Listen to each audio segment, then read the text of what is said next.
One of my main criticisms of The Walking Dead this season has been the inclusion of far too many episodes which primarily focus on one or two of the weaker characters amongst the cast. So you'd be forgiven for thinking that I'd be pretty negative when expressing my thoughts on an episode that focused purely on Eugene and Dwight. Well, surprisingly, I feel quite the opposite. I actually rather enjoyed Hostiles and Calamities and feel it's one of the stronger entries to come out of this season.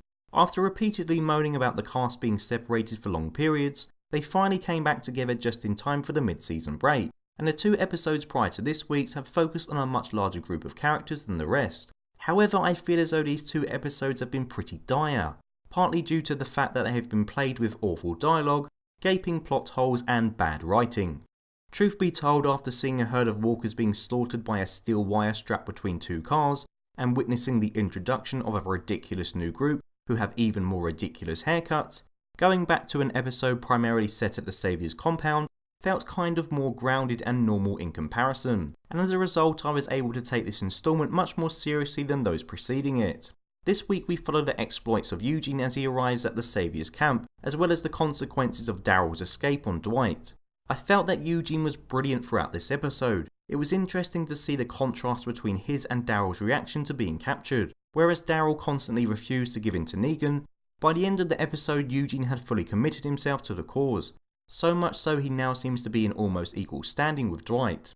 When first encountering Negan, Eugene goes back to his classic story he used in season 5 about being a scientist working on a cure. At first I wondered what the hell he was doing telling this made up story again, but I then realised that because this was a tactic that had previously saved him, he was only resorting to do it in a desperate attempt to see if Negan would also fall for it, which he seemed to do. After then answering Negan's question of how to preserve the walkers, Negan congratulated him, to which Eugene gave a wry smile to the camera.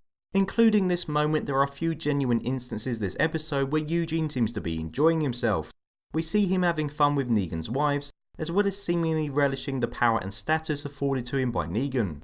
I think that one of the most fascinating points to come out of this episode is the question of whether Eugene's actions throughout are all just an act to enable him to keep surviving, or is he really now on Team Negan? There's valid arguments for both points.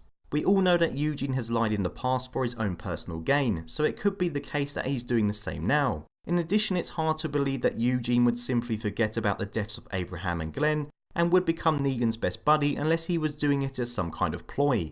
However, it could be that Eugene has found his calling with Negan's crew and isn't acting at all. For the first time, Eugene actually feels important and has power. When Negan asks him, does Rick let you do this kind of cool shit, when asking him for a plan to help contain the walkers, it's obvious that for a hell of a long time, Rick's group had completely underappreciated him. Contrast this to the Saviors, who immediately see him as a valuable asset, give him a nice room to stay in, allow him to take from others, give him a higher status than many of the regular workers, and even have beautiful women visit him for drinks. It's easy to see why this awkward picked-on loner would be swayed by the lifestyle put in front of him.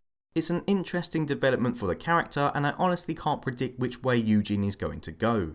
Away from Eugene, Dwight got a bit more time to shine, and we found out that his lover Sherry was the one who released Daryl before packing up and leaving for good herself. Although the letter left by Sherry was a bit cringeworthy, it did make a good point of highlighting the man Dwight used to be and what he had now become, and for a moment it made him seem a bit more humane and relatable. I use the phrase "for a moment" due to the fact that Dwight later does something so abhorrent it makes him just seem like a completely evil bastard. Knowing that Negan wouldn't be happy about Daryl and Sherry's disappearance, Dwight places a portion of her written letter in the Saviour's doctor's drawer, in order to make it look like he was the one who facilitated their escape. Bear in mind that this same doctor previously treated Dwight for injuries sustained during this episode. Anyway, the planted piece of the note is found by the Saviours, and Negan sets the doc up for a session with his trusty iron. When I saw this scene I was thinking to myself, are they really going to pull the iron trick again? And I have to admit I was completely shocked when instead of burning the doctor's face, Negan burned his whole body by throwing him headfirst into the furnace. I mean, yeah, technically Dwight didn't kill him, Negan did, but Dwight didn't even flinch once it happened. Again, like Eugene, I don't have a clue where the show is going with Dwight. Anyone who has read the comics knows that eventually he becomes an important ally for Rick. However, the show incarnation seems a lot more nasty than the paper version, and I really can't see him joining Rick in the foreseeable future.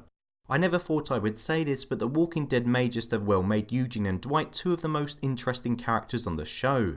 For the first time in a long time, the showrunners have produced an episode that wasn't predictable and was interesting to watch. As previously mentioned, I have no idea where the show is going to take Dwight and Eugene, but I'm really looking forward to it. I'm pleased to say that an episode which focuses on some of the show's secondary characters finally delivers.